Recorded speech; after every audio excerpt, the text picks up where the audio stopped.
Shri K Ganesh, ഇനിയിപ്പോൾ യുവാക്കളിൽ നിന്ന് മാറി നമ്മളിപ്പോൾ കർഷകരെ കുറിച്ച് പറഞ്ഞു. താങ്കൾ പറഞ്ഞല്ലോ കർഷകർ ഈ പ്രകടന പത്രികയുടെ ഒരു പ്രധാനപ്പെട്ട ഏരിയയാണെന്ന്. 2019 നിങ്ങളുടെ മാനിഫെസ്റ്റോയിൽ 2022 കർഷകരുടെ വരുമാനം ഇരട്ടിയാക്കുമെന്ന പ്രഖ്യാപനം ഉണ്ടായിരുന്നു.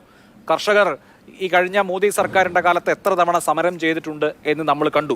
എന്തായാലും 2022 എന്ന വർഷം കഴിഞ്ഞ് വീണ്ടും നമ്മൾ 2 വർഷം മുന്നോട്ട് പോയിട്ട് 2024 നിൽക്കുന്നത്. കർഷകരുടെ വരുമാനം ഇരട്ടിയാക്കിയില്ലെന്ന് മാത്രമല്ല, 2019 കർഷകരുടെ വരുമാനം ഇരട്ടിയാക്കുമെന്ന് പറഞ്ഞ BJP 2024 അത് ഇനി ഒന്നുകൂടി മുന്നോട്ട് വെക്കുന്നില്ല. കർഷകരുടെ വരുമാനത്തെക്കുറിച്ചുള്ള യാതൊരു പരാമർശവുമില്ല. MSP മിനിമം സപ്പോർട്ട് പ്രൈസ് കാലാകാലങ്ങളിൽ വർദ്ധിപ്പിക്കും, PM ഫസൽ ബീമ യോജന ശക്തിപ്പെടുത്തും തുടങ്ങിയ പരാമർശങ്ങൾ ഒഴിച്ചു നിർത്തിയാൽ ഈ കർഷകരുടെ വരുമാനം ഇരട്ടിയാക്കുമെന്ന വാഗ്ദാനം പോലും ആവിയായി പോയിരിക്കുന്നു. അപ്പോൾ നിങ്ങൾ എങ്ങനെ കർഷകരെ അഭിസംബോധന ചെയ്യും? അഭിലാഷ്, ആദ്യം ഒരു തുടക്കം ജയേന്ദ്രൻ പറഞ്ഞ ഒരു കാര്യം ഞാൻ കാണാത്തത് കൊണ്ടാണോ അറിയില്ല. ഇന്ത്യയിൽ അങ്ങനെ തൊഴിലിന് വേണ്ടിയിട്ടുള്ള സമരങ്ങൾ ഇപ്പോൾ നടക്കുന്നുണ്ട് എന്ന് കാണിച്ചു തന്നാൽ കാണാം. ഞാൻ പത്രം വായിച്ച് പത്രങ്ങളിലൊക്കെയാണ് ഞാനും അറിയുന്നത്. പത്രങ്ങളിലൊന്നും എവിടെയും രാജ്യത്തെവിടെയും അത്തരത്തിലുള്ള വലിയ സമരങ്ങൾ നടക്കുന്നതായിട്ട് ഞാൻ കണ്ടിട്ടില്ല. കാണിച്ചു തരാൻ പറയുന്ന സാറിന് പോലും അവിടെ ഒന്ന് ചൂണ്ടിക്കാണിക്കാൻ ഒരു സമരം പോലും കാണുന്നില്ല. ഇവിടെ 2014 മുന്നേ എങ്ങനെയായിരുന്നു എന്ന് നിങ്ങൾ ആലോചിച്ച് നോക്കണം. ഇവിടുത്തെ തെരുവിലായിരുന്നു ഇവിടുത്തെ യുവാക്കൾ മുഴുവൻ. ഇവിടുത്തെ അഴിമതി നിറഞ്ഞ സർക്കാരിനെ താഴെ ഇറക്കുന്നതിന് വേണ്ടിയിട്ട് രാജ്യത്തെ കോളേജുകളിൽ നിന്നും സർവകലാശാലകളിൽ നിന്നും ആയിരക്കണക്കിന് ലക്ഷക്കണക്കിന് യുവാക്കൾ തെരുവിലിറങ്ങിയ കാഴ്ച നമ്മളാരും മറന്നുപോയിട്ടില്ല. 10 വർഷം കഴിഞ്ഞ് നരേന്ദ്രമോദിയുടെ ഒരു സമ്പൽ സമൃദ്ധമായ കാലഘട്ടം വന്നപ്പോൾ 2014 മുന്നേ ഉള്ള അവസ്ഥ മറന്നു പോകരുത് എന്നൊരു കാര്യം ഞാൻ ഓർമ്മപ്പെടുത്തുന്നു. ഇവിടെ ഈ പ്രത്യേകിച്ച് യുവാക്കൾ, ഞങ്ങൾ പറഞ്ഞല്ലോ ഞങ്ങളുടെ പ്രധാനപ്പെട്ട ശക്തി യുവാക്കളും സ്ത്രീകളും കർഷകരൊക്കെ തന്നെയാണ്. യാതൊരുവിധ മാറ്റവുമില്ല. അത് തന്നെയാണ് ഞങ്ങളുടെ വോട്ട് ബാങ്ക്. ഇവിടെ പൊളിറ്റിക്കൽ സയൻസിലെ തിയറി പഠിച്ചിട്ടൊന്നുമല്ല. ഇവിടെ ഞങ്ങൾ കഴിഞ്ഞ 10 വർഷക്കാലമായിട്ട് ഞങ്ങളിവിടെ ഒന്നുമല്ലാത്ത കാലഘട്ടത്തിൽ പോലും ഞങ്ങൾ മുന്നോട്ട് വെച്ചിരിക്കുന്ന അജണ്ട ഇവിടുത്തെ ഏറ്റവും പിന്നോക്കം നിൽക്കുന്ന അന്ത്യോദയ എന്നുള്ള സങ്കല്പം തന്നെയാണ്. ഏറ്റവും പിന്നോക്കം നിൽക്കുന്ന ആളുകളെ ഈ സമൂഹത്തിൻ്റെ മുൻനിരയിലേക്ക് കൊണ്ടുവരിക എന്നത് തന്നെയാണ് ഞങ്ങൾ എല്ലാ കാലഘട്ടത്തിലും ഞങ്ങൾ മുന്നോട്ട് വെച്ചിരിക്കുന്നത്. ഇവിടെ നിരവധിയായിട്ടുള്ള ദാരിദ്ര്യ നിർമ്മാർജ്ജനത്തിന് വേണ്ടിയിട്ടുള്ള നിരവധിയായിട്ടുള്ള പദ്ധതികൾ ഏതൊക്കെ സർക്കാരുകൾ അതിന് രാഷ്ട്രീയപരമായിട്ട് ഉപയോഗിക്കുന്ന സാഹചര്യങ്ങളൊക്കെ നമ്മൾ കണ്ടുകൊണ്ടിരുന്നു. പക്ഷേ ഇവിടുത്തെ ജനങ്ങളുടെ ആ പ്രശ്നങ്ങൾ, അവരുടെ പ്രശ്നങ്ങളെ അഡ്രസ്സ് ചെയ്യാനോ അത് പരിഹരിക്കാനോ ഇവിടുത്തെ ഒരു സർക്കാരുകൾക്കും സാധിച്ചിട്ടുണ്ടായിരുന്നില്ല. എന്നാൽ കഴിഞ്ഞ 10 വർഷക്കാലമായിട്ട് നരേന്ദ്രമോദി സർക്കാർ അത് 5 വർഷം ഞങ്ങൾക്ക് എല്ലാ കാര്യങ്ങളും ഒന്നും പൂർത്തിയാക്കാൻ സാധിച്ചിട്ടില്ല.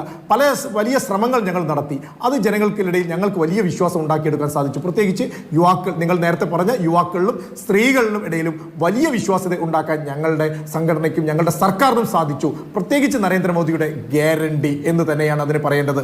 ആ ഗ്യാരണ്ടി ഇവിടുത്തെ ജനങ്ങൾ വിശ്വാസ്യത ഉണ്ടാക്കിയെടുക്കാൻ ഞങ്ങൾക്ക് സാധിച്ചിട്ടുണ്ട്.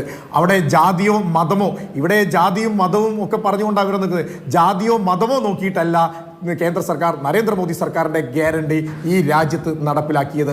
ഏറ്റവും പിന്നോക്കം നിൽക്കുന്ന സാമ്പത്തികമായിട്ട് അല്ലെങ്കിൽ സമൂഹത്തിൻ്റെ ഏറ്റവും പിന്നോക്കം നിൽക്കുന്ന ആളുകളെ മുന്നോട്ട് കൊണ്ടുവരിക എന്നതിൻ്റെ അടിസ്ഥാനത്തിൽ തന്നെയായിരുന്നു.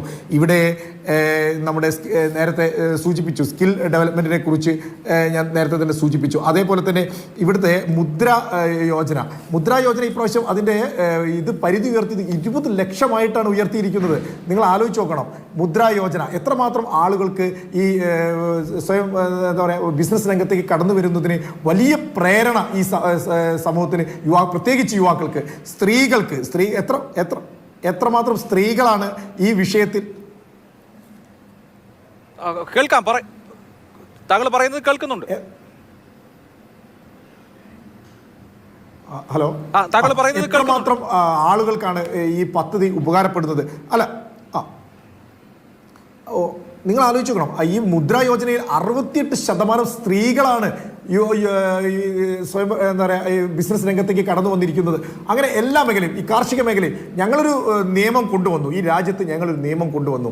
ആ നിയമം ഇവിടുത്തെ കർഷകരിലെ വിശ്വാസത്തിലെടുക്കാൻ ഞങ്ങൾക്ക് സാധിച്ചിട്ടില്ല. പ്രധാനമന്ത്രി അത് തന്നെയാണ് സൂചിപ്പിച്ചത്.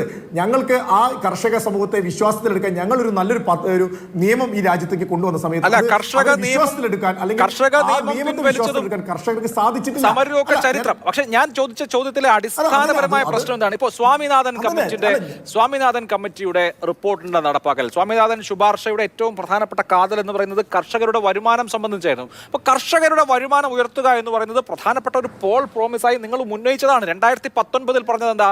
2022 ആകുമ്പോൾ കർഷകരുടെ വരുമാനം ഇരട്ടിയാകുമെന്നാണ്. ഇരട്ടി ആയില്ല എന്നുള്ളത് പോട്ടെ, 2024 അതേ വാഗ്ദാനം ഒന്നുകൂടി കർഷകർക്ക് കൊടുക്കാൻ പോലും ഇനി ഞങ്ങൾക്ക് 2022 പറ്റിയിട്ടില്ല, 2029 ആകുമ്പോൾ ഞങ്ങൾ അത് ചെയ്യും എന്നൊരു വാഗ്ദാനം പോലും കൊടുക്കാൻ കഴിയുന്നില്ല എന്നുള്ളതാണ് പ്രശ്നം.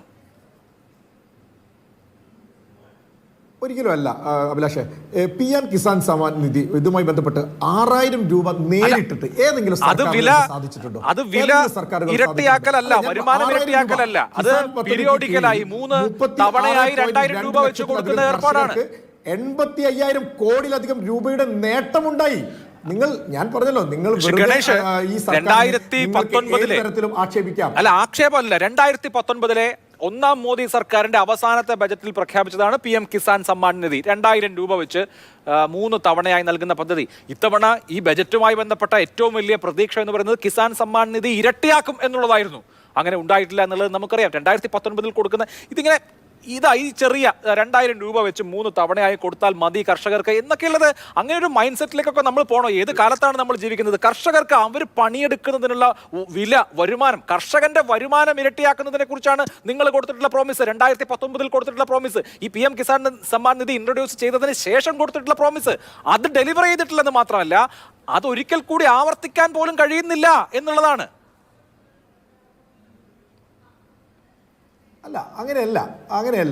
ഇപ്പോൾ ചെറിയൊരു ഉദാഹരണം, ഇന്ത്യയിൽ നിരവധിയായിട്ടുള്ള കർഷക സമരങ്ങൾ നടന്നിട്ടുണ്ടായിരുന്നല്ലോ. ചൂണ്ടിക്കാണിക്കാൻ പറ്റുന്ന നിരവധിയായിട്ടുള്ള വലിയ ആളുകൾ, കർഷക സമൂഹം പങ്കെടുത്ത വലിയ സമരങ്ങൾ നടന്നിട്ടുണ്ടായിരുന്നല്ലോ.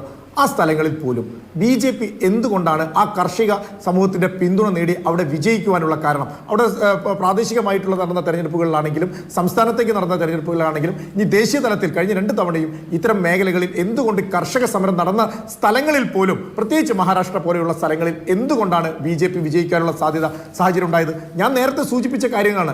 കർഷക സമൂഹത്തിന് വേണ്ടിയിട്ട് നരേന്ദ്രമോദി സർക്കാർ കഴിഞ്ഞ കാലഘട്ടങ്ങളിൽ തുടക്കം മുതൽ, കഴിഞ്ഞ മോദി സർക്കാരിന്റെ തുടക്ക കാലഘട്ടം മുതൽ ഈ കർഷക സമൂഹത്തിന് വേണ്ടിയിട്ട് ഈ സർക്കാർ ഇടപെട്ട രീതികൾ തന്നെയാണ്. അതാ ഞാൻ പറഞ്ഞത്, ഏകദേശം 1683 പ്രധാനമന്ത്രി കിസാൻ സമൃദ്ധി കേന്ദ്രങ്ങളാണ് നരേന്ദ്രമോദി സർക്കാർ തുറന്നിരിക്കുന്നത്. PM കിസാൻ പദ്ധതി കീഴിൽ 36.2 ലക്ഷത്തിലധികം കർഷകർക്ക് 85,000 കോടിയിലധികം രൂപയുടെ നേട്ടമാണ് ഉണ്ടാക്കി കൊടുത്തിരിക്കുന്നത്. അപ്പോൾ ഇത്തരത്തിലുള്ള എല്ലാ മേഖലകളിലും നരേന്ദ്രമോദി സർക്കാരിന്റെ ഒരു കയ്യൊപ്പ് ചാർത്താൻ സാധിച്ചിട്ടുണ്ട്. പക്ഷേ ഞാൻ നേരത്തെ സൂചിപ്പിച്ച്, നിങ്ങൾക്ക് ചൂണ്ടിക്കാണിക്കുവാനുള്ള പല പ്രശ്നങ്ങൾ ഉണ്ടാവണം. അത്തരം പ്രശ്നങ്ങൾ ചൂണ്ടിക്കാണിക്കപ്പെടുക തന്നെ ചെയ്യണം. അത്തരം കാര്യങ്ങൾ അത് പരിഹരിക്കുക എന്ന് തന്നെയാണ് ഞങ്ങൾ ഈ കിസാൻ സമ്മാൻ ഈ പ്രകടന പത്രികയിലൂടെ, വികസന സങ്കല്പ പത്രികയിലൂടെ, അതായത് പറയുന്ന കാര്യങ്ങൾ നടപ്പിലാക്കുന്ന സർക്കാർ, അതിനുവേണ്ടി ശ്രമിക്കുന്ന നരേന്ദ്രമോദിയുടെ ഗ്യാരണ്ടി തന്നെയാണ് പറയുന്ന കാര്യങ്ങൾ എന്തൊക്കെ നടപ്പാക്കി എന്നുള്ളതാണ്. 2 കോടി തൊഴിൽ, അതുപോലെ തന്നെ കർഷകരുടെ വരുമാനം ഇരട്ടിയാക്കൽ പോലെ ജനങ്ങളുമായി നേരിട്ട് ബന്ധപ്പെടുന്ന എത്രയോ കാര്യങ്ങൾ. വലിയ ആത്മവിശ്വാസത്തിൽ ഇനി വേണമെങ്കിൽ സർക്കാരിന്റെ കയ്യിൽ മന്ത്രവടിയൊന്നും ഇല്ലല്ലോ, പ്രകടിപ്പിക്കുന്നത് സർക്കാരിന്റെ കയ്യിൽ മന്ത്രവടിയൊന്നും ഇല്ലല്ലോ എന്ന് ന്യായമായും പറയാം.